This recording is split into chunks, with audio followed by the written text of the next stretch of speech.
Yet it could someday help extinguish us. It's time to chill with ice on Modern Marvels.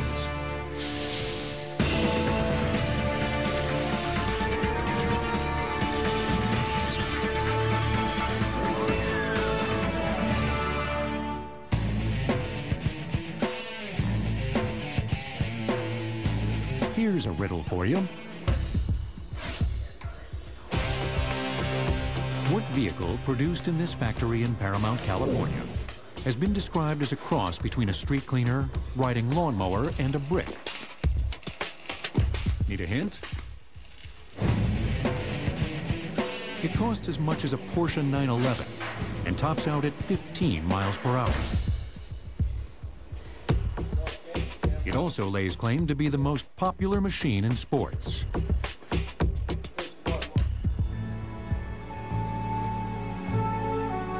Say hello to that endearing icon of the rink, proudly bearing its inventor's name. The Zamboni Ice Resurfacer.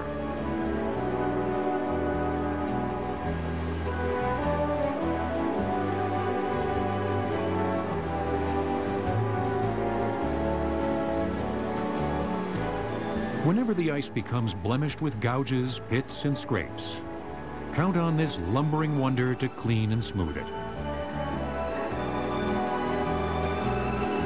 The machine's key component, located at its rear, is called the conditioner. On the underside of the conditioner, we have a blade mounted, and it's very sharp, as sharp as a razor. And that razor-sharp blade takes a light, thin coat off of the ice, maybe a 1/16th or a 32nd of an inch of ice. And that snow that's created is brought to the horizontal auger. The auger is a screw that actually moves the snow to the center, and that brings the snow to a paddle which throws it into a vertical auger, another screw that lifts the snow up and throws it into the snow tank. One of the things you really have to watch out for is the snow plugging up between the conveyors, and you want to push this down, and that pushes the snow away from the two conveyors to unplug any snow that might be plugging in down there. Following the shaving and snow removal operation, we have a wash water system. In that, we have wash water coming right out of this pipe into the conditioning unit in front of a squeegee. And the squeegee actually pushes the water forward on the ice and gets any dirt and debris that might be in the ice surface.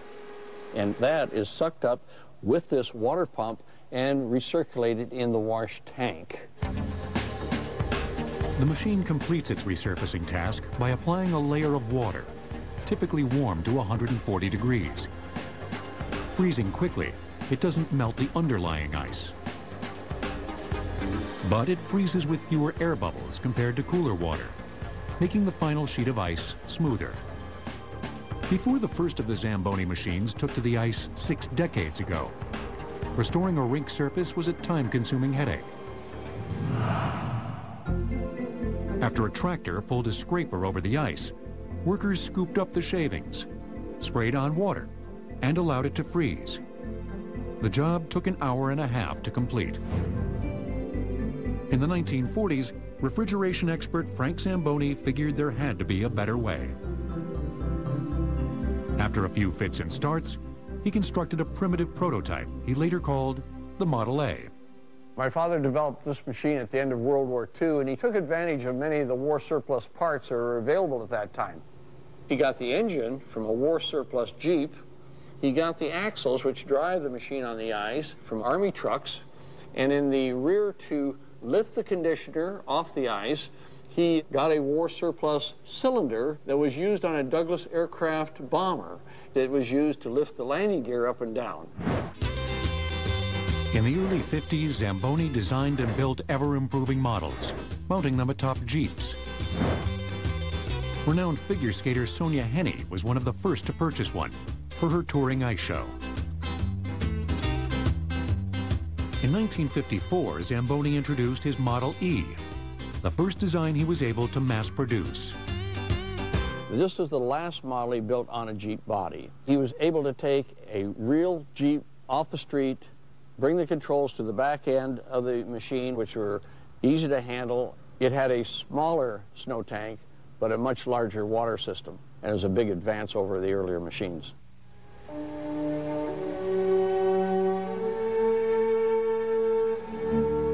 In the decades to come, Frank continued to refine his brainchild. And today, more than 8,000 Zamboni machines toil dutifully in over 60 nations.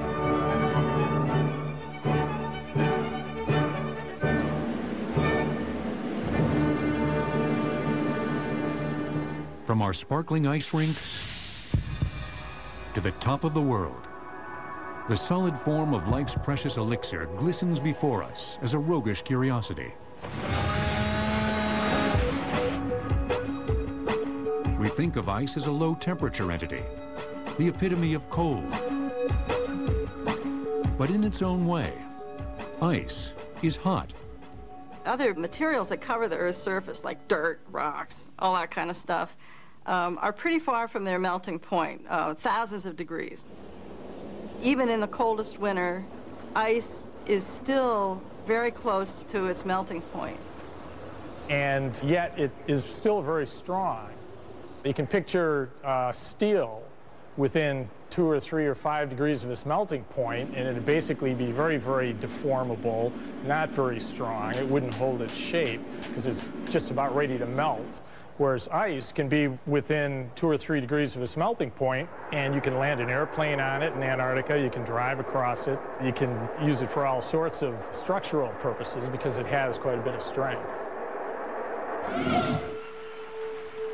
Ice shows off another of its unusual properties every time we see it float. Virtually all other solids sink in their liquid form because freezing makes them denser. But water expands. When it freezes, its molecules link in hexagonal formations, keeping them at a greater distance compared to those in the liquid state. The more open structure makes ice 9% less dense than water. Take away this most peculiar property of ice, and the consequences could be catastrophic.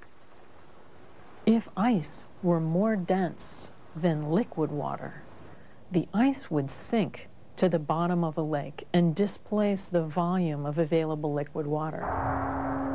This is really important because as you make more and more of a volume that's unavailable to living things, they have nowhere to go. Nothing could survive. So the fact that ice is less dense than liquid water enables life to carry on even when temperatures shift and get cold during the winter. Ice's ability to float is just one of the ways it's made life possible. Nearly 4 billion years ago, extraterrestrial ice borne by comets began bombarding Earth, delivering as much as half of our vast volume of water. Most of the ices would survive until the impact itself, in which case most of them would be vaporized immediately, and so there would be release of water vapor. Life on Earth needs liquid water to form, and it needs carbon-based molecules to form, and comets have an abundance of both. So in a very real sense, we owe our existence to cometary ices and the water that they provide. These giant spheres of ice not only helped spawn life on Earth, but also may have enabled the human race to dominate it. It's likely that comets punctuated the evolutionary process. Took out the dinosaurs 65 million years ago and allowed the mammals, who were burrowing little creatures at the time, to arise into what we are. And so we not only owe our existence to comets, we owe our position atop the world's food chain.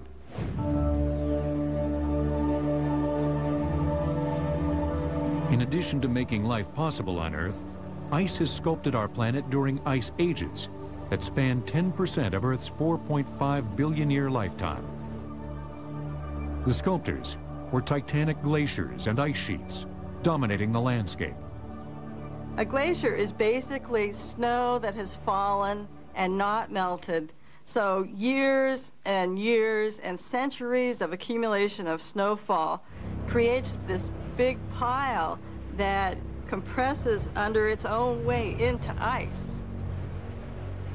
Glaciers move as the extreme pressure of the overlying layers deforms the ice below. causing it to become plastic and flow. Typically, a glacier creeps between 10 and 1,000 feet per year, sculpting whatever earth and rock lies in its way.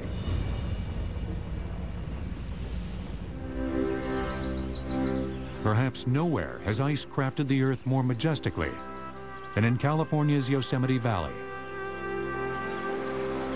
Beginning more than 1 million years ago, a succession of glaciers followed the path of the ancient Merced River, which at the time flowed through a valley featuring gently sloping hills. The ice tore through and removed ton upon ton of the valley's soil and underlying bedrock. It doesn't happen in 1,000 years. It doesn't happen sometimes in 10,000 years. It's like a sculptor, but sculpting using very slow, grand movements, and we don't see it at the time, but generations later you can see the effect of that movement, and that's the beauty of the valley. The glaciers that carved Yosemite had a critical assist from the granite through which they advanced. Etched in the rock were geologic lines of weakness, now studied by experts like Professor Freke Harmsen. The gouges made it the ideal medium for the ice to sculpt. These are joints in the granite, which are fractures that were caused by stress due to the uplift of these mountains and also the release of pressure due to the removal of overlying rock material. These joints allow the ice to literally penetrate and grab a hold of the granite material and transport it away. And we call this glacial plucking. And the joints, because they're lines of weakness, they determine the resulting shape when a glacier is moving through. The final product that you end up with is a result of the areas that are less resistant to ice passing through. So the shape of the valley that is today was already imprinted in the granite yesterday. And all the ice did was release what was already there. As Yosemite's great sheets of ice crafted their masterpiece, they left striking telltale signs of their advance and retreat. Immense boulders, now curiously out of place, litter the bedrock high above the valley floor. This is a classic example of an erratic. An erratic is a boulder that was transported and deposited by glacial ice. It's actually a different composition than the bedrock down below. It probably came from tens of kilometers toward the east and was carried downslope by a massive ice sheet, thousands of feet thick, 1 million to 1.3 million years ago. And it was carried down the ancient Merced River Valley by this glacier, which eventually began to melt and retreat and literally plopped this boulder down on this hillside thousands of feet now above the valley floor in Yosemite. The granddaddy of all glaciers was the Laurentide ice sheet, which grew during the most recent ice age that reached its peak just 18,000 years ago. As much as 2 miles thick, the enormous glacier blanketed all of Canada and much of the northern United States. Over the course of 100,000 years, it left its distinct footprints and deeply influenced our history. Pulverizing the bedrock below it, the Laurentide created the American Midwest's nutrient-rich silt and topsoil that now ranks as some of the most fertile in the world. It enables American farmers to produce more than $200 billion in food every year. The Mammoth Ice Sheet also created America's indispensable inland waterway, the Great Lakes. It scooped out the soft strata surrounded by firmer bedrock, carving gigantic basins that later filled with the glacier's meltwater. The lakes now serve as a critical gateway for merchants to transport 110 million tons of goods per year. The Laurentide ice sheet melted away 10,000 years ago, but its effects on the American landscape reach across the centuries.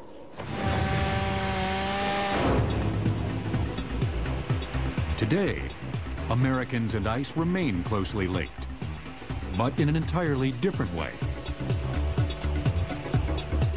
Factories churn it out by the ton to satisfy our insatiable demand.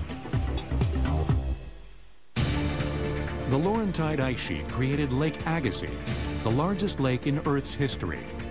It covered an area the size of Italy, stretching from Manitoba east to Quebec and south to Minnesota and North Dakota.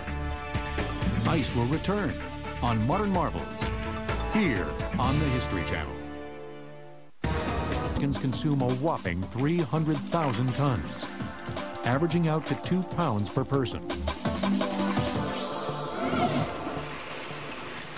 The ice we don't make at our home in our refrigerators is produced and packaged in hundreds of industrial facilities, like this one in Vernon, California. In the wintertime, the demand is relatively small. We might have one crew working 8 hours a day. During the summertime, we're literally working around the clock, where we'll have a few crews going 8-hour shifts, nonstop, trying to keep up with the demand. Union Ice kicks off its production process by pumping chilled, purified water to one of 6 cylindrical ice makers. Housed within the cylinder chamber are 420 stainless steel tubes that run from the top to the bottom. Those tubes are sealed off, yet submerged in a liquid ammonia, which is probably about 10 degrees. The water is pumped up to the top and falls down inside the tubes. So what happens is, with a 10-degree temperature on its outer surfaces, the water starts to freeze on the inner walls and starts to freeze from the outside in. If you've ever wondered why you have a hole in the middle of your ice cube, it's because it's the passage for the water to continue to flow down to the bottom. At a certain point in that freezing process, we introduce a hot gas into the chamber, raising the temperature up to about 40 degrees. The ice starts to sweat and breaks free of the tube falling down. As it's basically sliding down the wall of that tube, there's a cutter at the bottom here that just starts slicing those cubes up in individual pieces. The precisely cut cubes continue on their way, but a crucial step remains before they're ready to be bagged. When ice is made, there is moisture that remains on the outer surfaces. If you were to put that into a bag and freeze it, the individual pieces would adhere to themselves and you'd have like a block in a bag. What we do is we run this moist ice through a drying belt. We keep this room at 5 degrees Fahrenheit. 20 fans are working, circulating the air, causing a wind chill factor that takes the temperature down to minus 10 degrees Fahrenheit. The extreme cold drains water vapor from the chamber, creating an environment so dry it removes all traces of moisture from the cubes. From here, the ice makes its way to the rake room, where it spills into one of 2 200-ton storage bins to await packaging. In each bin is a rake that rotates on a horizontal axis. As ice is being dumped into that particular bin, the rake rises with the ice level. During production, when we need to remove that ice, that rake will rotate, bringing the ice to one end of the bin where it falls down into an auger that conveys the ice into the packaging room.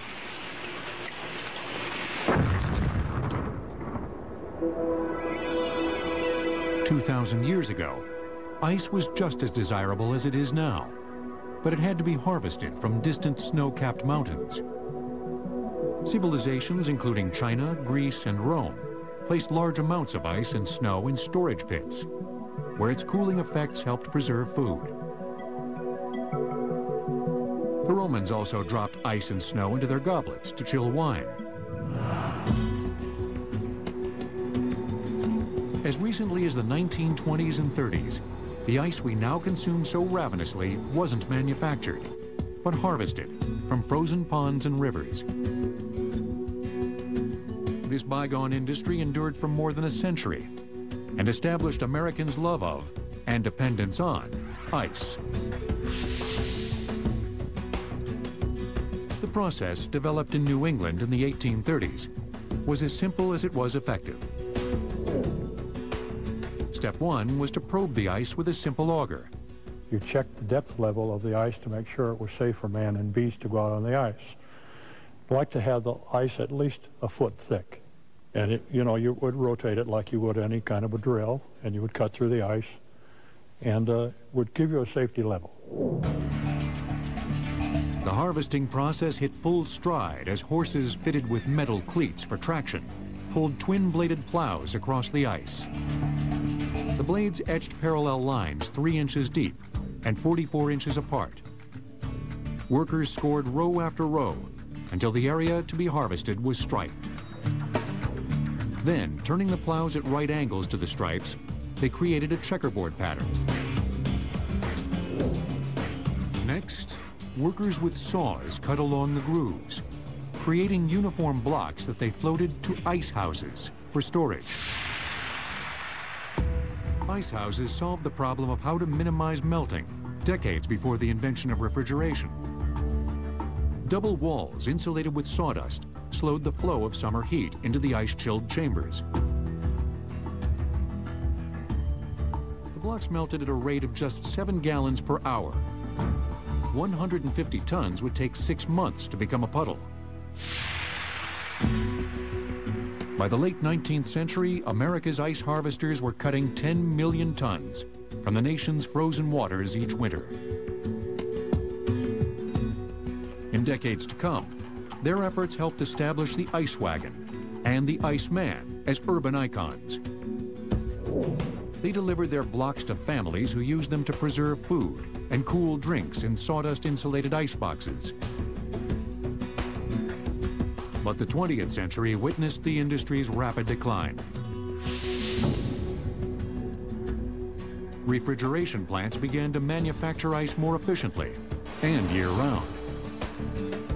By suspending molds full of water in pre-cooled brine, these factories could mass-produce 25 tons of ice per day. By the 1950s, refrigerators hummed in 90% of urban and 80% of rural homes, finally enabling us to create our own ice. As the ice we manufacture satisfies our needs as consumers, ice in its raw, natural state looms as a potentially deadly threat.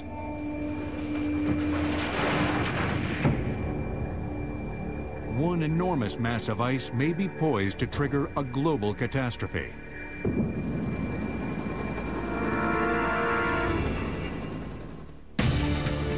Americans buy 86 million tons of packaged ice annually, generating sales of $2.5 billion. Ice will return on Modern Marvels. They were never trained for this. You don't get scared. You get scared afterward. Their hardware wasn't built to take this kind of firepower. We could rough them up a little bit. It's going to take everything they've got. And that's when we knew that this is it. This is a fight to the finish. Death of the Japanese Navy on Dogfights. Fridays at 10 p.m. on the History Channel. Introducing the new AutoZone Rewards Card. Something special just for AutoZone customers. It's simple. The more you shop at AutoZone, the more rewards you earn. So get your card today. It's our way of saying we're proud to have you as a customer. Get in the zone. AutoZone. Find the perfect gift at Zales Valentine's Sale. Save $500 on these 1-carat earrings or Journey Diamond Pendant. Just $7.99 each. At Zales, the diamond store. Black ice causes over 10,000 accidents a year. Don't be a statistic. If you hit black ice, avoid sudden movements. Steer and brake gently. Drive smart and stay tuned to Modern Marvels Ice on the History Channel. Brought to you by Liberty Mutual. Responsibility. What's your policy? I am holding half an acre, torn from the map of Michigan. I am carrying this scrap of paper. When it's people who do the right thing, they call it being responsible. When it's an insurance company, they call it Liberty Mutual. Responsibility. What's your policy? Liberty Mutual. The moment may be right for you, but your sleeping beauty may want to wait till tomorrow. That's okay. You have up to 36 hours with Cialis.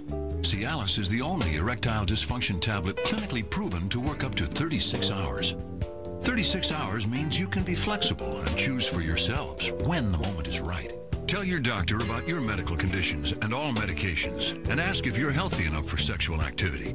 Don't take Cialis if you take nitrates for chest pain, as this may cause an unsafe drop in blood pressure. Don't drink alcohol in excess with Cialis. Side effects may include headache, upset stomach, delayed backache, or muscle ache. To avoid long-term injury, seek immediate medical help if you experience priapism, an erection lasting more than 4 hours. If you have any sudden decrease in vision, stop taking Cialis and call your doctor right away.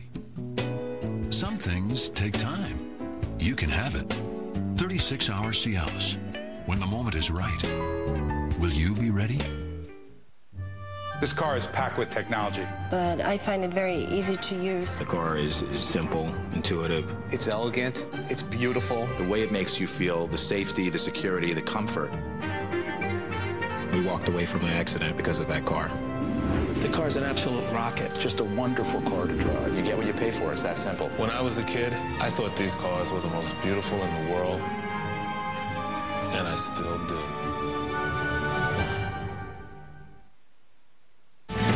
We now return to ice on Modern Marvels. Two great sheets of ice loom as a chilling reminder of Earth's historic big chills. At the South Pole, Antarctica is blanketed by ice covering 5.5 million square miles, an area the size of Brazil. And near the Arctic, Greenland buckles beneath a sheet as large as Mexico. Both immense bodies of ice are more than 2 miles thick, a burden so heavy that they've depressed the land supporting them below sea level.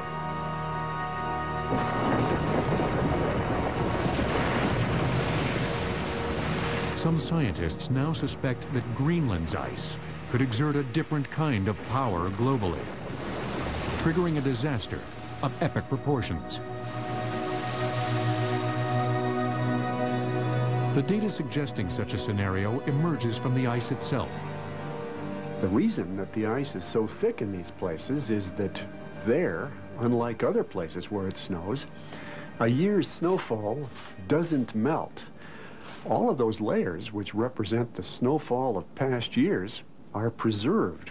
And by drilling through these ice sheets and taking samples of the ice, we can get at these records of Earth's past time. We can get a great deal of information about the Earth's past climate and about the Earth's past atmosphere. It can allow us to be investigators or private eye to take the evidence we see in ice and learn what happened before we were here. What an amazing archive of data. Much of this priceless natural archive rests here. The National Ice Core Laboratory in Lakewood, Colorado, is the largest repository of ice cores in the world. The treasure of ice resides in a chamber chilled to 33 degrees below zero Fahrenheit. More than 13,000 meter-long tubes hold core segments as old as 400,000 years. Trapped within the cores are bubbles of air that provide disturbing and ominous clues to scientists. They contain the gases present in the atmosphere at the time the layer of snow fell. The samples indicate that during interglacial eras, like the one we live in now, carbon dioxide levels held at 280 parts per million. Right now, in this interglacial where it should naturally be about 280 parts per million, it isn't. We have it elevated by industrial processes up from the proper 280 up to 360, an elevation of really about a third. There's no time that we see in the past nearly 1 million years of record that we have in ice cores when the concentrations of carbon dioxide and other greenhouse gases were anywhere near the high level to which we have it elevated today. And that's the problem. Scientists believe increased carbon dioxide levels are powering today's global warming. And that warming may be triggering a catastrophic acceleration of Greenland's ice across the landmass.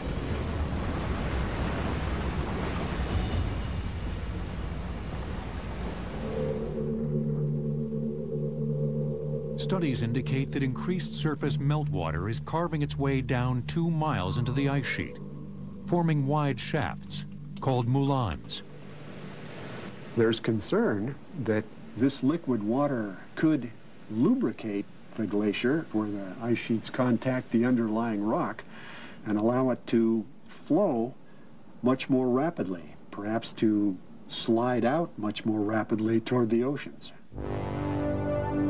The new discovery worries many. If the entire bulk of the enormous sheet should slide into the Atlantic, its meltwater could raise sea levels 21 feet.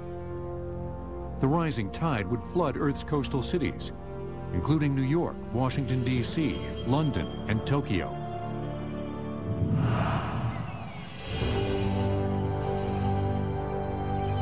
Experts can't be sure if Greenland's melting ice might one day ignite such a catastrophe. But no doubt exists about the clear and present danger ice presents on the high seas today.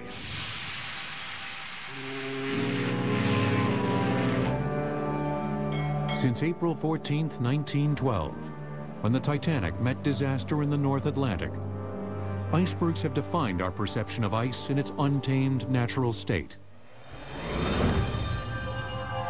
1,503 people perished that fateful night.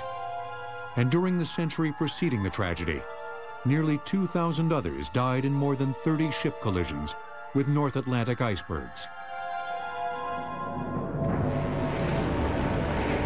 An iceberg is a fragment of a glacier that breaks off from a glacier's leading edge into open water. Most of the iceberg is usually way underwater. You know, the saying, the tip of the iceberg, is really true because there's only about 10% of it showing. And what's not showing is the massive ice beneath that.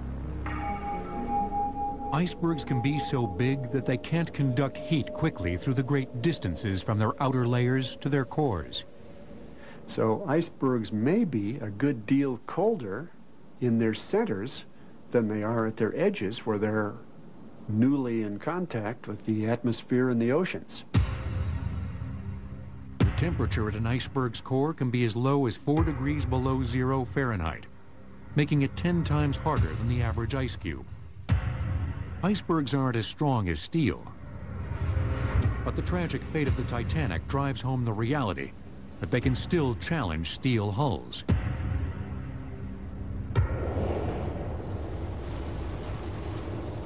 To understand why, Canadian scientists are conducting field experiments at sea, deliberately striking small icebergs and recording the collision data.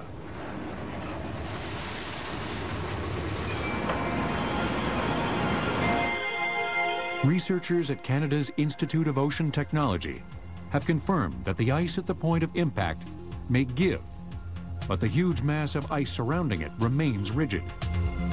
This enables an iceberg to focus substantial force and pressure on the relatively thin steel of a hull, which can cause it to rupture. Using iceberg fragments, IoT scientists are trying to learn more about their physics.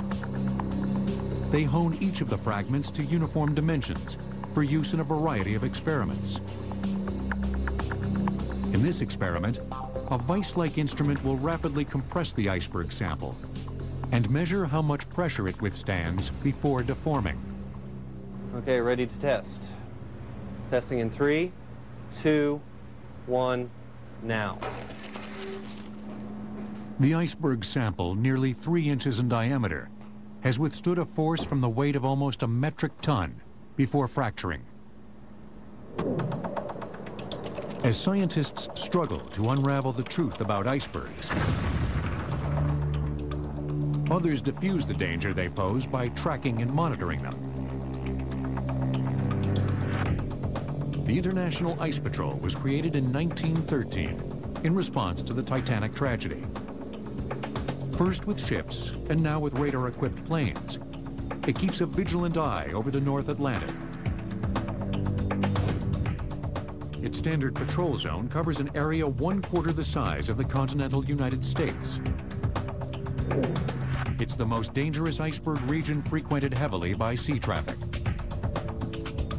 An average of 500 icebergs drift there from the Arctic between February and July to threaten the shipping lanes.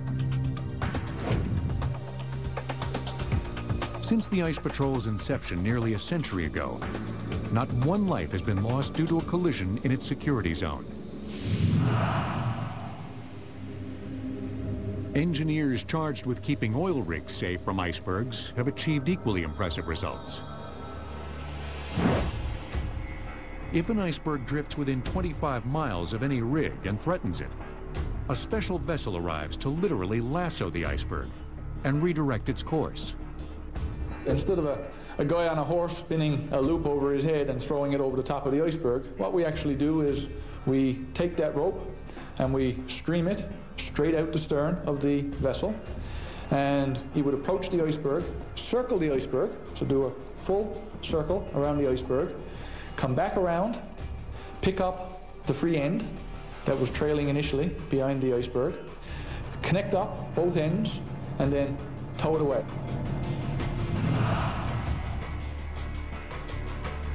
Although icebergs pose a deadly threat, they also inspire wonder. They once inspired a maverick scientist to conceive the most daring of war machines. Imagine an aircraft carrier made of ice. The largest iceberg ever confirmed by satellite broke off from Antarctica in 2000. Dubbed B-15, it was 185 miles long and 23 miles wide, covering an area nearly the size of Connecticut. Ice will return on Modern Marvels. To find this ancient lost city takes satellite imaging and hard trekking, plus a willingness to face unexpected obstacles. Is there anything in here I should be afraid of? Cave spiders. Josh Bernstein encounters amazing new Mayan revelations on Digging for the Truth, Monday nights at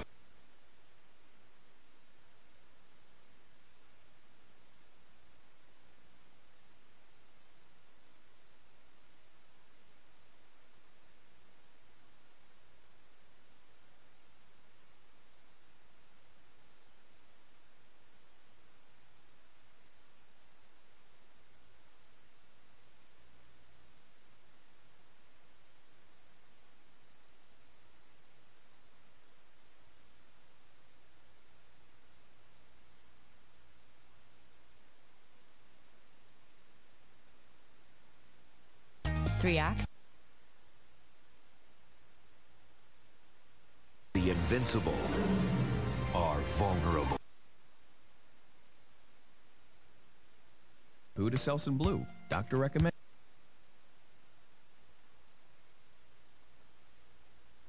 Modern aircraft carrier. It girds its might in steel.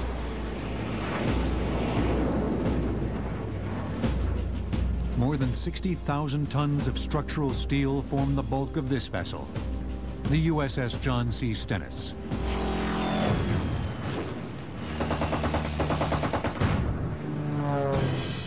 Six decades ago, as carriers proved their strategic value during World War II, the Allies hatched an unusual plan to build the carrier of all carriers, not from steel, but ice. The project, codenamed Habakkuk, was the brainchild of Geoffrey Pike, an eccentric science advisor for the British High Command. Pike reasoned that a carrier of ice would counter the Nazi submarine threat in the Atlantic.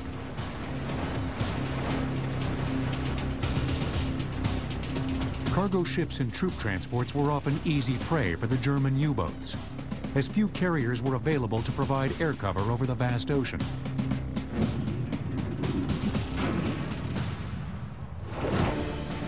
In 1942, Pike convinced British Prime Minister Winston Churchill that building carriers of ice could be a fast and inexpensive way to fill the skies with Allied bombers and fighters.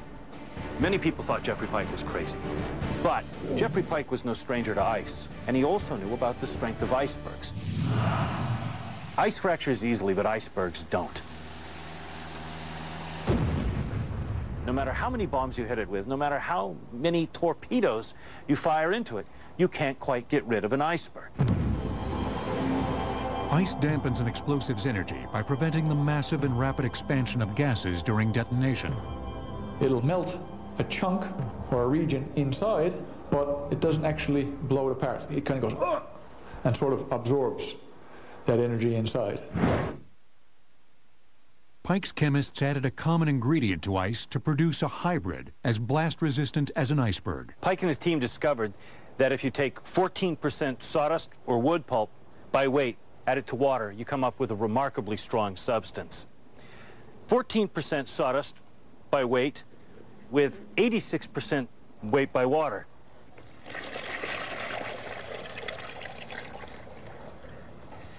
When the mixture was frozen, the wood fibers in the sawdust bound the ice crystals together, strengthening the ice. So here's what they came up with. This is Pikecrete. The name is a combination of Pike's name and concrete. And this is a standard block ice. So let's see how strong they are.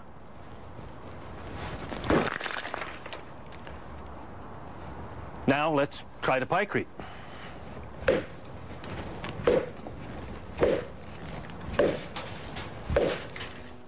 Pikecrete not only was strong, incredibly strong, it also was insulated by the wood pulp so that it wouldn't melt. Regular ice, if you set it out on a hot sunny day, would be gone in the matter of that day. It would take days for the Pikecrete to melt. Engineers drew up plans for a colossal Pikecrete carrier, stretching 2,000 feet long and 300 feet wide. It would displace 2.2 million tons, 26 times that of the largest ship of the era, Britain's Queen Elizabeth. The Pikecrete hull and flight deck would be 40 feet thick and be contained by and insulated with a wood composite material. Frigid air, forced through a network of cardboard tubes, would keep the Pikecrete frozen.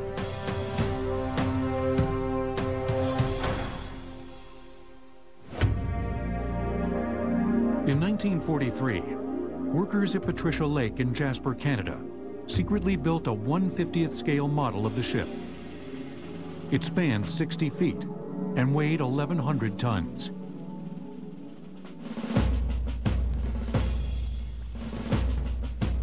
The model functioned successfully in tests on Lake Patricia, but in 1944, Pike's dream ended here.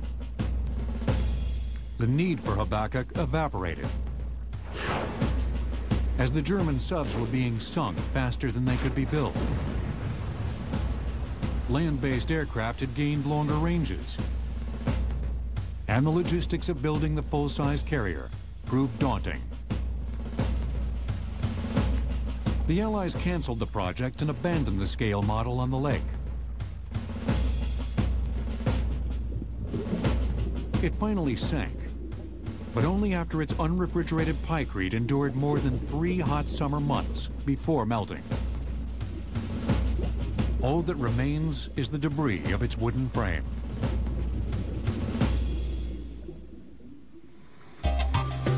Today, 60 years after Habakkuk melted into history, another supersized project using ice is keeping scientists busy at the South Pole. The high-tech device they're creating just may solve some of the universe's most profound mysteries.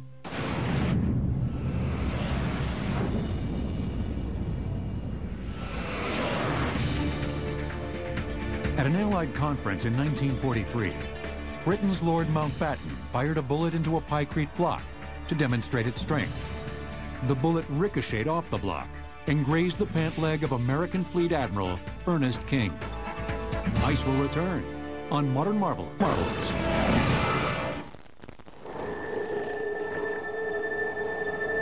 For nearly half a century, Antarctica has played host to scientists eager to conduct experiments in an environment like nowhere else on Earth. At the Amundsen Scott South Pole Station, astronomers are crafting a supersized project using Antarctica's treasure of ice. They're assembling an enormous device they hope will unravel secrets about the formation and nature of the universe. They call their apparatus IceCube, and the name fits. It's a monstrous telescope, utilizing 1 cubic kilometer of Antarctica's ice.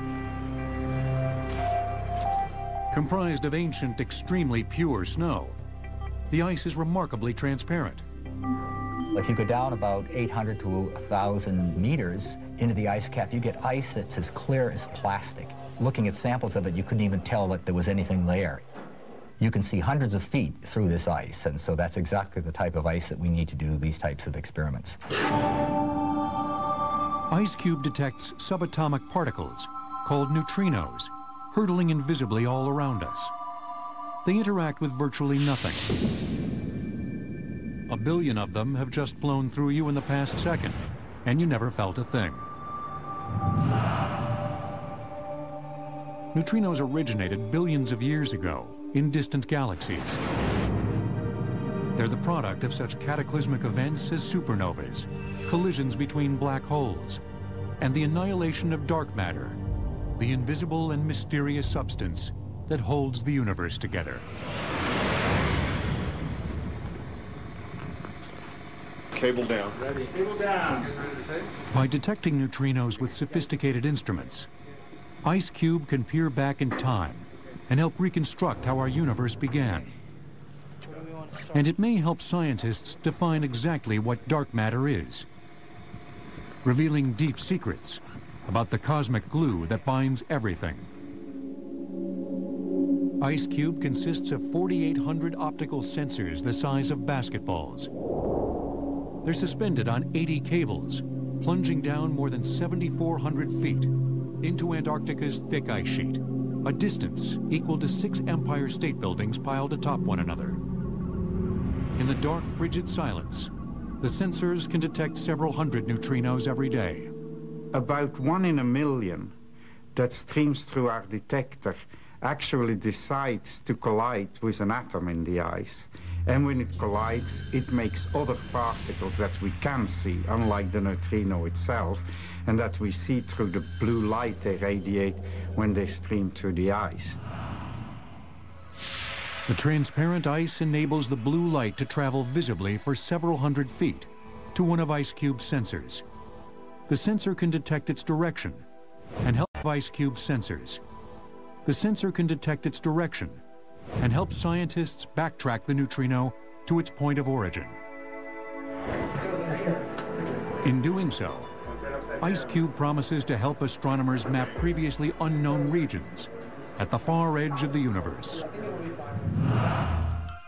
When we picture ice, it's usually floating in our glass, threatening us at sea, or glistening after a manicure from a Zamboni machine. But the epic of ice doesn't stop there. It continues in another realm we seldom consider: the sky.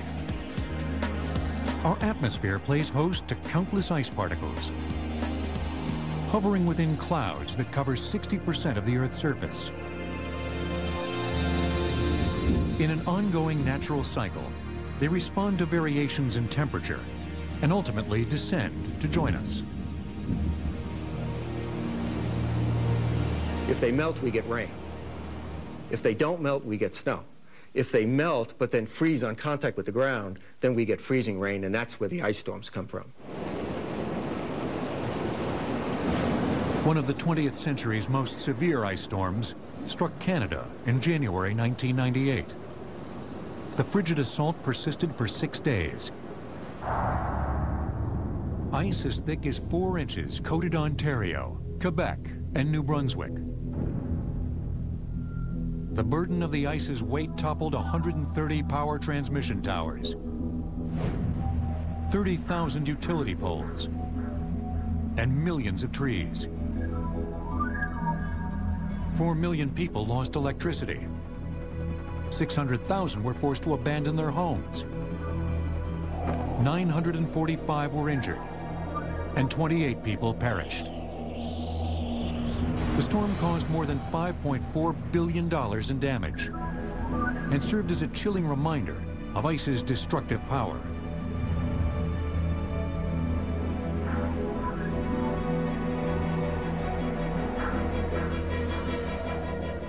Another variety of atmospheric ice freezes miles above us before crashing down on our heads.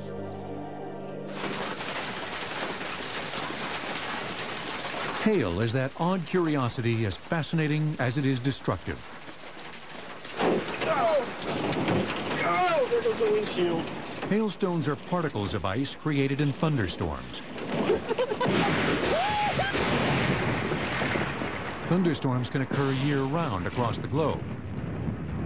But in temperate zones like the United States, they happen most typically in spring and summer. The cumulus clouds from which thunderstorms grow possess two features critical to hail formation: sub-freezing temperatures, even on the hottest day below, and updrafts that can keep ice particles suspended for hours at a time.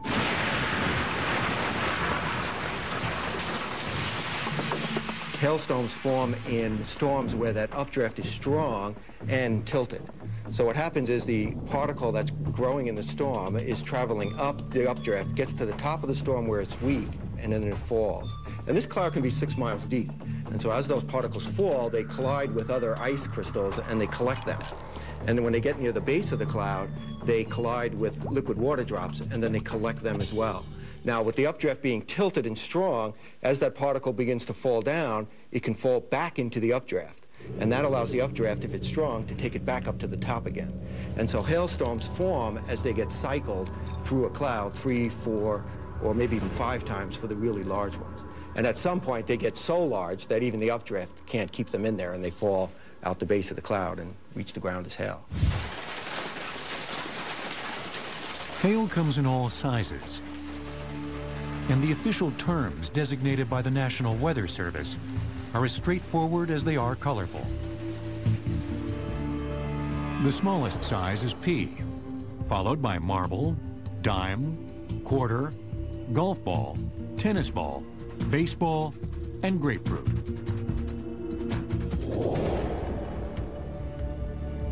The largest hailstone on record fell in Aurora, Nebraska in June 2003. Its diameter was a whopping 6.5 inches, its circumference 17.37 inches.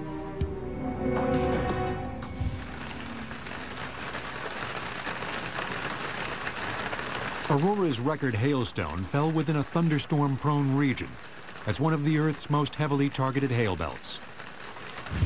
Since 1980, 4 states, Texas, Oklahoma, Kansas, and Nebraska, have accounted for 42% of the 3,000 hailstorms America averages each year.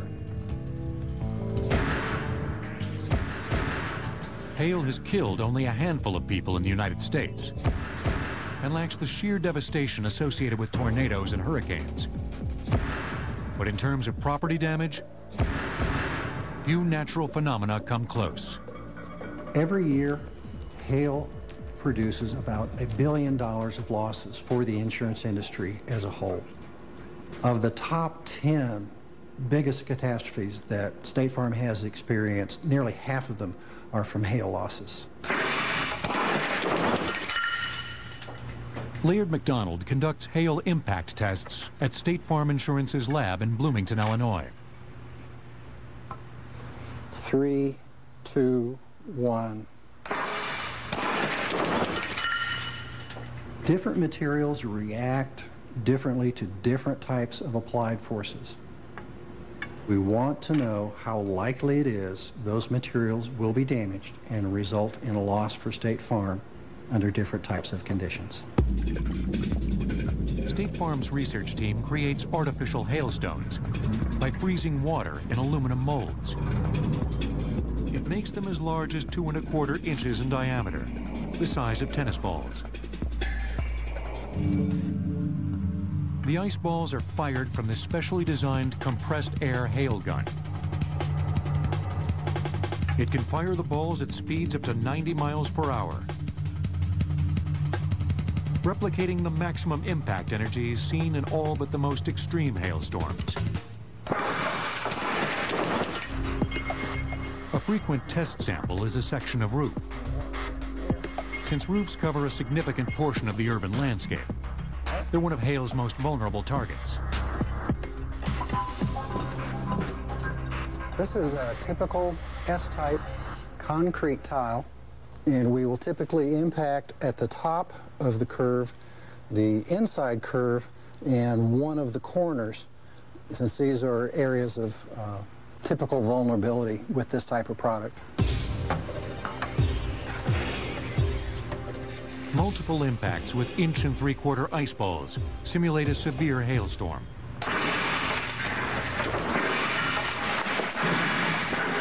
The concrete tile shows no sign of weakness until impact number 5.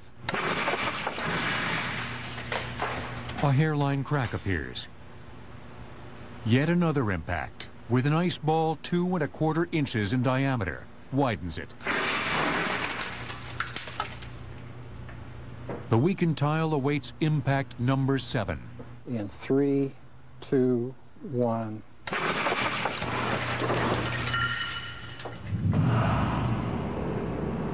Ice in the sky presents an even more deadly threat when we venture up to meet it in the clouds.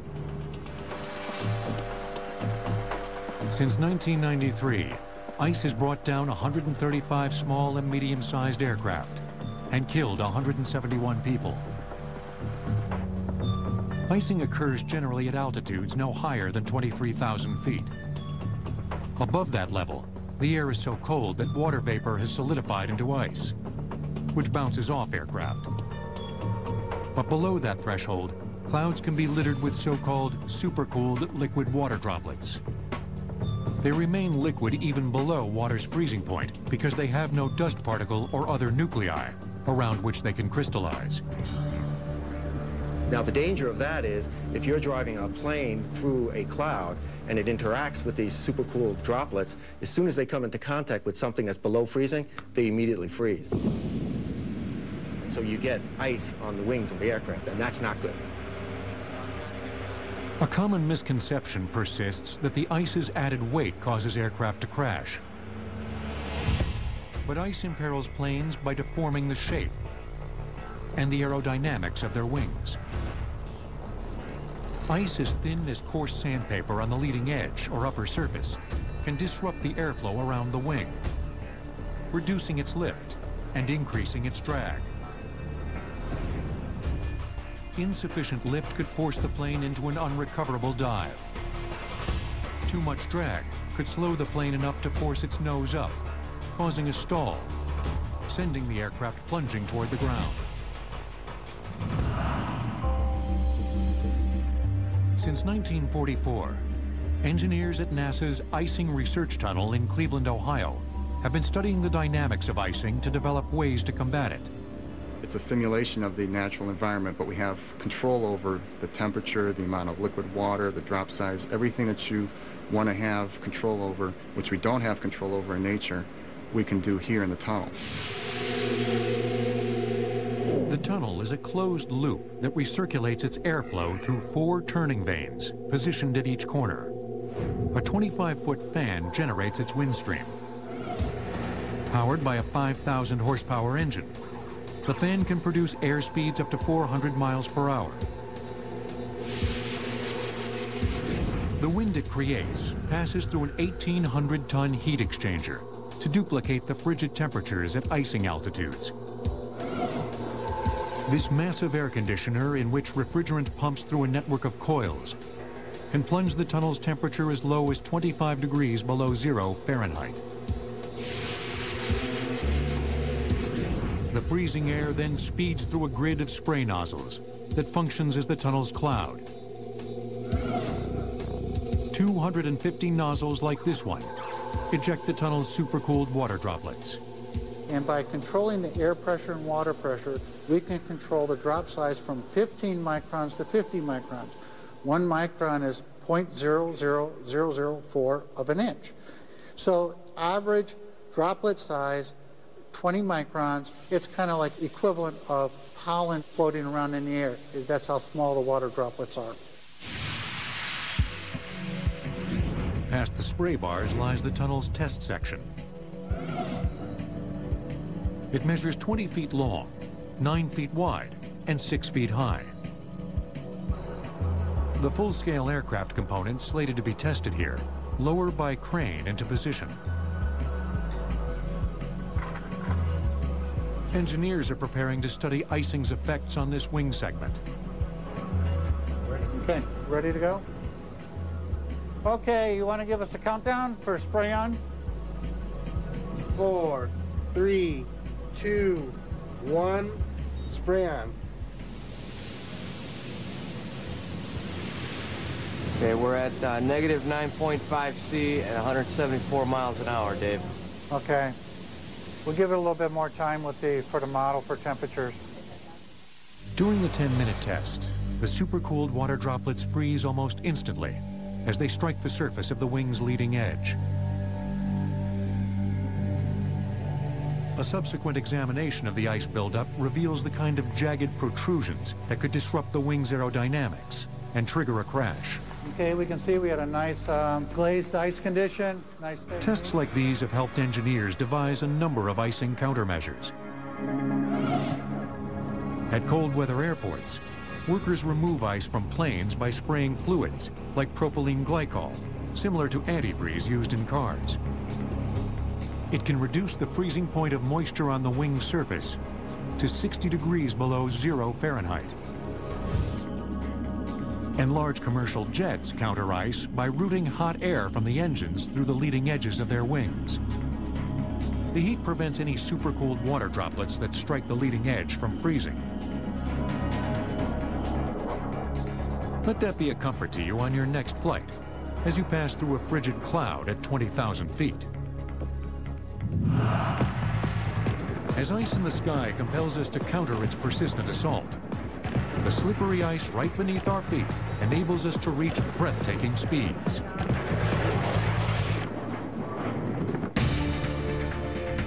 In April 1986, a severe hailstorm in Bangladesh killed 92 people. One hailstone weighed 2.25 pounds, as much as the combined weight of 6 billiard balls.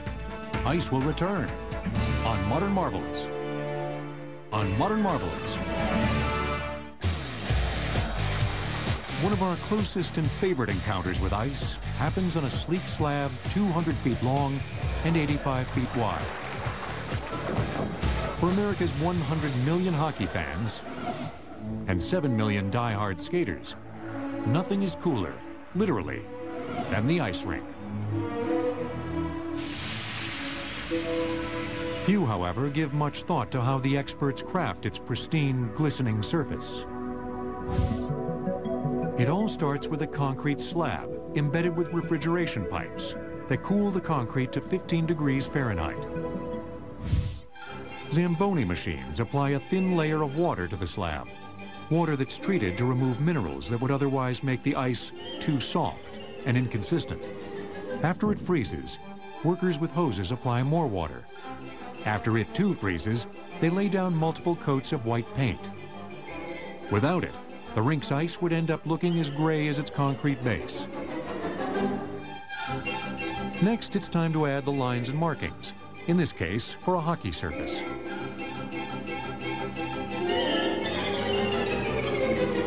Finally, workers spray on additional layers of water, which freeze to seal the painted layers beneath it.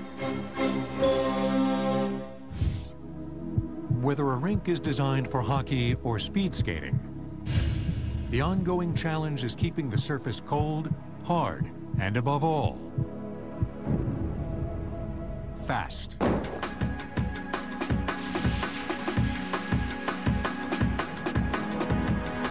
One world-class rink, the Utah Olympic Oval in Salt Lake City, stakes a claim as the fastest ice on Earth. It was the venue for the speed skating events at the 2002 Winter Olympiad, and a slew of world records set here have yet to be broken. A massive refrigeration plant keeps the ice frozen. It uses ammonia to cool 1,000 tons of saltwater brine to between 15 and 18 degrees Fahrenheit. The brine remains liquid below water's freezing point because its salt interferes with the formation of ice crystals. Beneath the 90,000 square foot surface of the ice, the chilled brine flows through 33 miles of pipe. In these green pipes, we're bringing brine through, and then they're splitting off into smaller pipes which go into the concrete floor underneath the ice. Though state-of-the-art, the Oval's engineering isn't unlike other world-class speed skating rinks. What sets this rink apart is its location. Its 4,675-foot elevation makes it the highest enclosed track in the world. As you might guess, the thinner air helps athletes by reducing air resistance. But it also reduces the amount of oxygen trapped in the ice as it freezes, which makes it a denser surface, ideal for generating speed. The athletes here and at other rinks also get a crucial assist from blades significantly longer than those of figure skaters and hockey players. With these longer skates, you can lean forward without digging your toe into the ice and falling forward. These actually have a hinge at the toe, so when you push with your toe, the back of the skate comes up, which allows your blade to stay on the ice a little bit longer, so you get a little bit extra power at the end of your push. Specialized skates and slick ice enable skaters to reach speeds up to 40 miles per hour. That's the fastest any human can propel himself without mechanical aid. But ice is capable of rocketing us along with a lot more velocity. Welcome to the bobsled track at Utah Olympic Park. A mile-long ribbon of ice, offering the ultimate in speed and thrills. This is the world's fastest track in luge. Sleds and luge can go up to 90 miles an hour. Skeletons and bobsleds, anywhere between 85 and 90.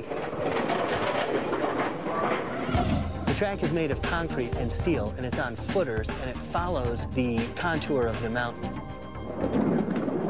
The track's designers made it the world's fastest by incorporating fewer twisting corners and a straighter downward path compared to those of other layouts. The sleek, fast ice is 1.5 to 2 inches thick. A refrigeration plant near the bottom of the track could keep it frozen even on a hot summer day. It produces pressurized liquid ammonia as cold as 4 degrees below 0 Fahrenheit. Pumps circulate 110,000 pounds of it through 54 miles of pipe embedded in the track. We're currently running at minus 10 degrees Celsius. We can, on a cold day, shut off the refrigeration, and it's not needed because the outside air temperature is actually keeping the ice cold. The earliest bobsled tracks relied strictly on the winter cold to stay frozen and were carved directly into the deep snow blanketing the mountain. Designers used curved wood moldings supported by timber braces for the most extreme turns.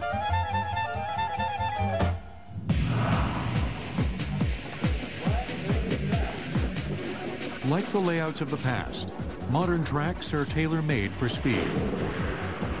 But one bump or rut could cause serious injury or destroy an athlete's pursuit of a gold medal.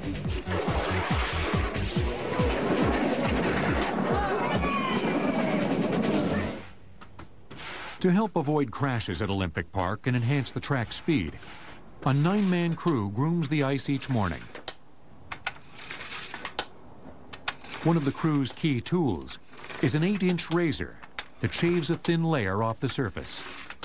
The entire track has to be scraped by hand to eliminate the high spots in the track, which create bumps for the athletes. We want to make it smooth and fast. So we scrape the high spots, and then we slush the low spots. Like a mason would, we use snow and water, mix, and patch it in with a trowel. After the maintenance crew completes its meticulous grooming, the ice becomes the ideal medium for the ride of a lifetime.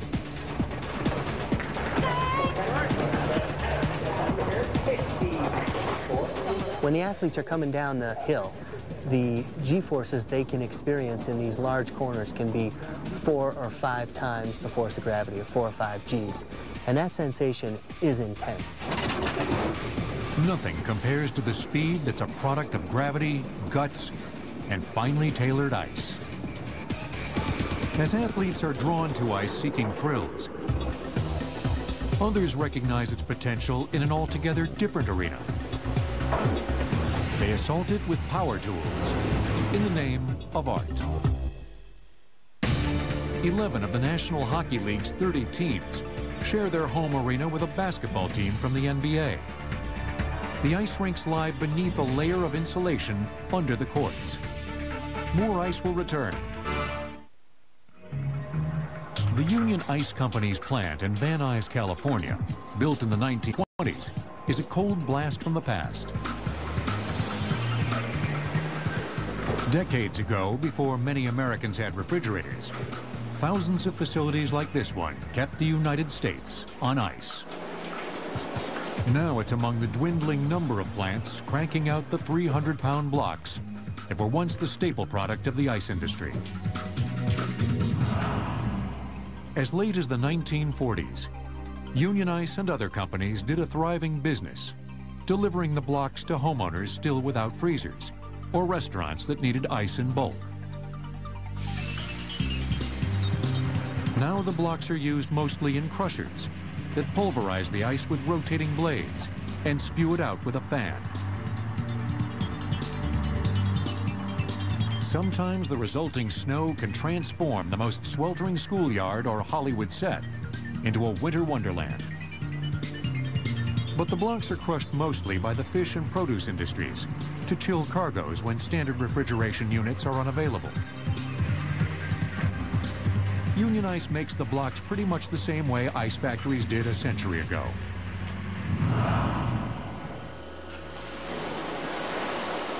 Each block begins as purified water in a 36-gallon metal can. A crane lowers a row of 12 cans into a large tank filled with chilled brine.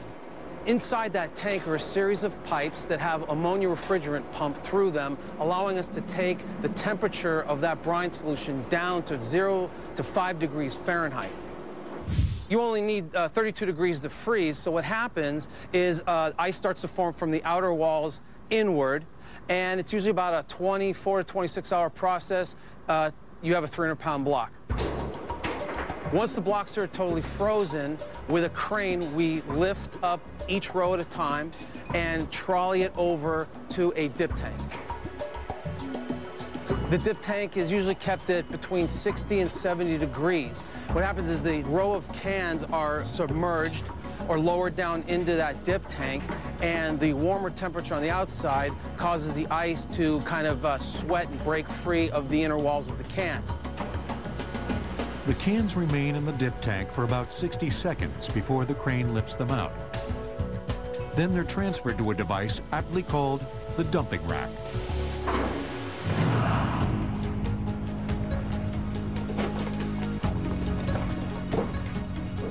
In the summer, when demand is at its highest, Union Ice can crank out about 260,000 pounds of block ice every 24 hours. Like the ice cubes you make at home, the blocks are a cloudy white. That's the result of minerals in the water becoming trapped during the freezing process. That's no problem if you're only interested in keeping something cold. But if you're among a specialized breed of artists that use ice as their medium, you need a crystal clear alternative. Only ice as transparent as this will suffice. Before Union Ice's resident ice sculptor, Gary Metavosian, can launch into his work, specially designed ice makers must finish theirs. Beneath the tank of water, Freon refrigerant circulates through a coil. The water freezes upward from the bottom. Submerged near the top of the tank, a small pump gently agitates the water. This prevents impurities and air bubbles from settling in the ice as it forms, suspending it in the liquid above. Before the ice reaches the pump, the watery concentration of impurities is removed, leaving a 300-pound block nearly as transparent as glass. It's that transparent purity that makes ice sculptures so intriguing to the eye. Metavosian, an 18-year veteran of the craft, has the precise hand of a surgeon. But his tools are the same ones you can grab from your garage. Some of the artists, they don't use power tools, they use chisels. I like the power tools. With the power tools, I can do more details. And besides that, I like the noise of the power tools too. It's like a music in my ears.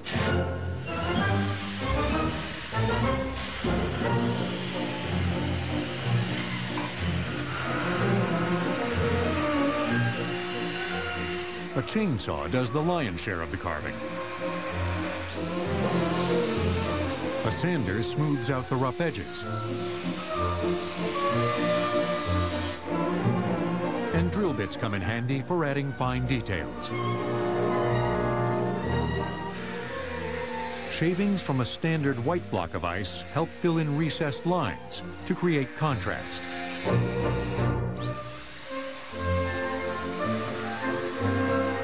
And dry ice, frozen carbon dioxide, can fuse two separate pieces together because it's so much colder than water ice.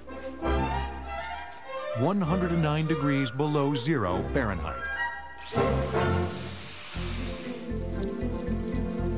Part of the charm of the final creation is its impermanence. After a few hours on display at room temperature, this glistening guitar will melt into a memory. The same can't be said of the monumental formations of ice crafted by nature, especially at the farthest reaches of our solar system. In 1936, director Frank Capra shot snow scenes for the classic film Lost Horizon in a Los Angeles ice house. Its sub-freezing temperatures ensured the authentic look Capra sought. Misty breath visible from the actors' mouths. More ice will return on Modern. We have ignition and liftoff of Atlantis and the Galileo spacecraft bound for Jupiter. In its quest to find life beyond Earth, NASA has devised a simple strategy. Follow the water. And the Sunnyvale flight director has just confirmed the successful deploy of the inertial upper stage and Galileo.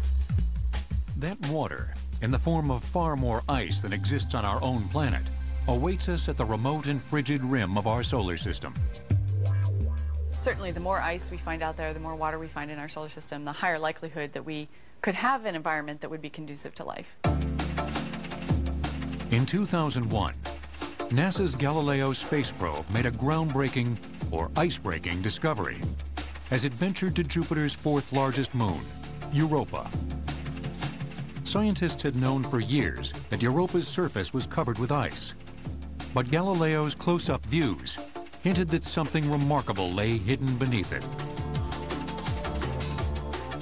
There are these ridges and fractures where the ice seems to have broken because Europa is tugged on by Jupiter's immense gravity, and other places where the ice down below the surface has been malleable, has flowed over geologic time, and probably oozed up toward the surface like blobs in a lava lamp. The jagged chunks of ice on Europa appear to be scattered pieces of a jigsaw puzzle. Scientists have surmised that the fragments broke apart eons ago, then floated to their present positions on an enormous ocean still concealed by the icy crust. It's most likely, if Europa has an ocean, that it's global, underneath the entire surface of Europa. Europa may have several Earth oceans worth of water down below the surface. Everywhere on Earth that water exists, life is found. And so we have to explore Europa to understand whether life is common in our universe.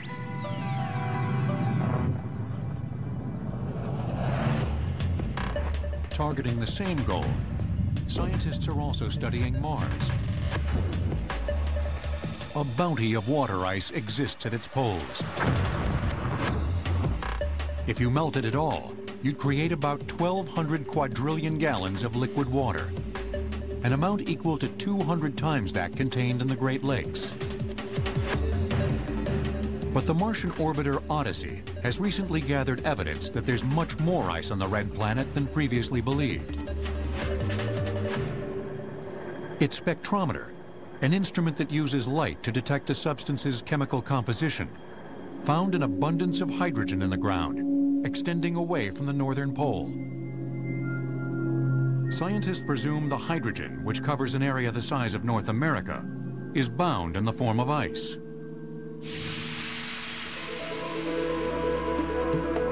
In recent years, evidence of extraterrestrial ice has been popping up in the most unexpected places.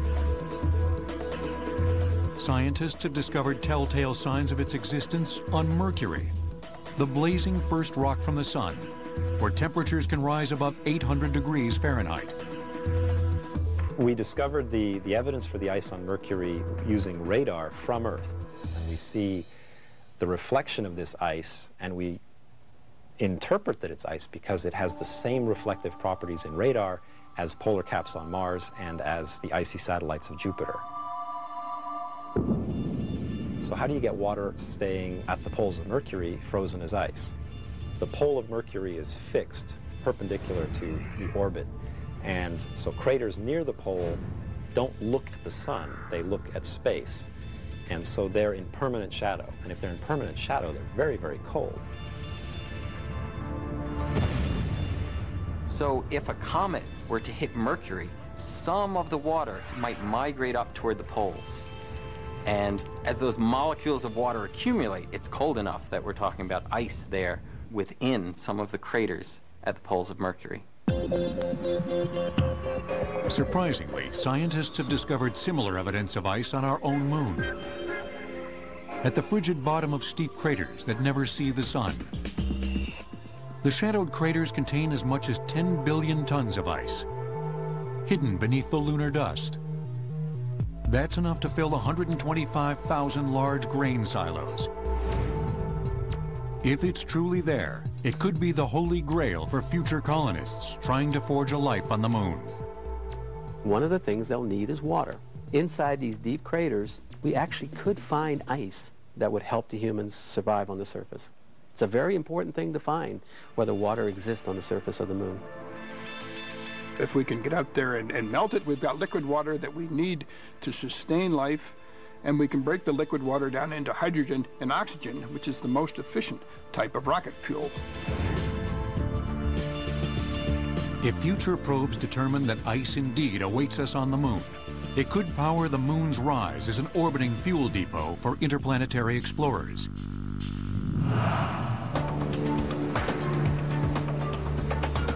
As science continues its search for ice in the farthest reaches of space, it also seeks it out in the deepest recesses of Earth's oceans. What we found could either solve all of our energy needs or destroy us. The rings of Saturn, 170,000 miles in diameter, consist almost entirely of water ice. The ice is comprised of fragments ranging from a fraction of an inch to the size of a house. More ice will return.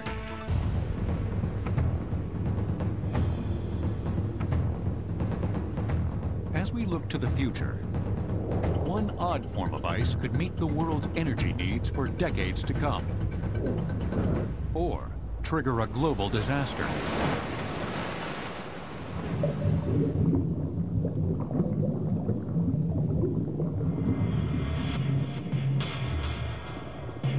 It can be found in the unlikeliest of places. A deep, dark realm populated with the most exotic of creatures. Thousands of feet beneath the surface of Earth's oceans, cold temperatures and crushing pressure have produced unique ice structures called clathrates. Many clathrates are a potent mixture of ice and methane, a natural gas produced as bacteria decomposes organic matter. The term clathrate is derived from the Greek word klethra, meaning bars or cage. This is a model of a clathrate. This is a form of ice, but a different form of ice than we're used to in our freezers. Each corner here is a water molecule with an oxygen and a couple of hydrogens coming off it that link together to form this cage-like structure that can trap within it a methane molecule. You might think of it as like a bird cage with a bird inside it, where the cage was the lattice structure of the crystal, and the little bird was the molecule dancing around inside this cage. And so these are strange creatures. Sometimes when we bring these things up, they're giving off methane gas, and you can light this. And so you have this unusual situation where you have a piece of ice that's cold in your hand, and yet you can light it and it'll burn. This ice that burns was first discovered in the 1970s. Experts estimate there's a whopping 875,000 trillion cubic feet of methane clathrates around the globe. This peculiar ice, they believe, contains twice the energy of Earth's current combined resources of coal, oil, and natural gas. Research expeditions have discovered rich clathrate deposits in the Gulf of Mexico and off the coasts of Nigeria, India, and Japan.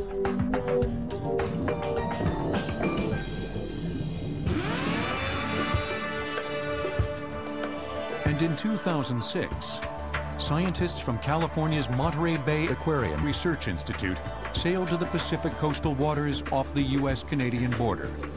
Okay, go ahead and open it. Good, close it. There, they prepared a remotely operated vehicle, or ROV, to explore a large concentration of clathrates in a gorge 2,500 feet deep.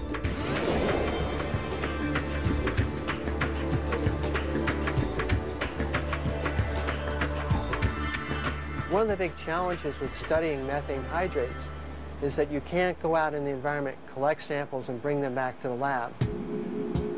Because as soon as you start bringing them up to the sea surface and taking the pressure off, they start to decompose. The ROV answers this challenge by conducting on-site chemical analysis with a specially designed spectrometer. We shine a laser light on the methane hydrate, and this light interacts with the solid, and when it comes back, we get a different color light that tells us about the composition of the substance.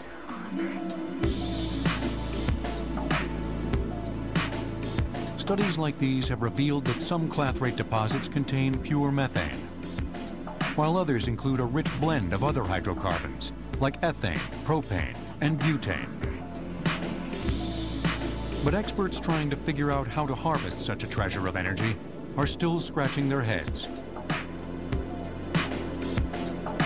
It's no easy task to engineer a well that can extract gas from solid ice, trapped in dense ocean sediments thousands of feet deep.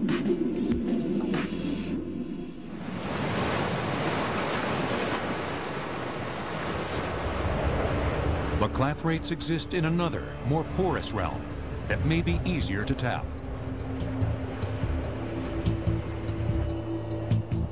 The Arctic's perpetually frozen soil, called the permafrost. In 2002, an international team of scientists ventured to Canada's Mackenzie River Delta to conduct an experiment. They pumped hot water down a well 4,000 feet deep. The water seeped through the pores of the frozen sediment, melting the clathrates. The methane escaped to the surface, fueling a flame, as well as hopes that engineers can soon devise viable mining methods. But some scientists warn that this flammable ice could end up burning us. The methane it holds is a greenhouse gas 23 times more potent than carbon dioxide. It burns more cleanly than other fossil fuels because it converts instantly to carbon dioxide and water. The danger lies if it's released directly to the atmosphere. Some believe this could happen if clathrates released their methane during an undersea earthquake, or if global warming melts the permafrost. If this methane made it directly to the atmosphere, and if a lot of this happens, you could rapidly build up a fair amount of methane in the atmosphere. And because it's much more potent as a greenhouse gas, it would accelerate the greenhouse gas warming that we're experiencing now.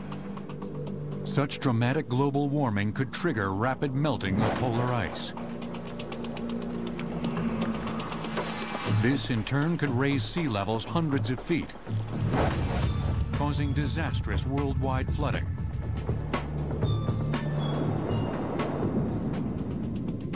This is a lot of ifs, but if you want to think about a worst-case scenario, then it's one of the things that needs to be considered. What we've got are puzzles, rumors, suggestions, hints, and a scientific problem. So you kind of go around with certainty saying, yes, it's going to be potentially catastrophic, or no, everything's okay, we don't have to worry. There is space here for a much more intelligent attack on this problem, and it should be a fairly high priority. Will ice help power civilization in the decades to come, or contribute to its catastrophic end? Whatever the future holds, this intriguing substance in all its forms will continue to be both a danger and a delight. Count on ice to never stop showcasing its chilling wonders.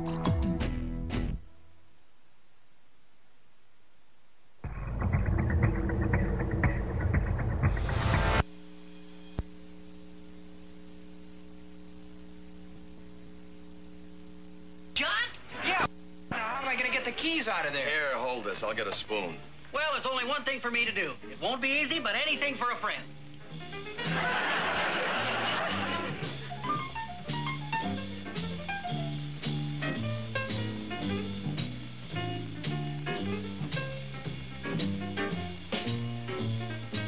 Where are the keys? Don't tell me I swallowed them. You know darn well they're in the vanilla mall. Here, I'll get them. Thanks, Jack. Yeah, okay. Here, you might as well drink this one, too. Oh, thanks, Jack, but I don't like vanilla. It's on the house.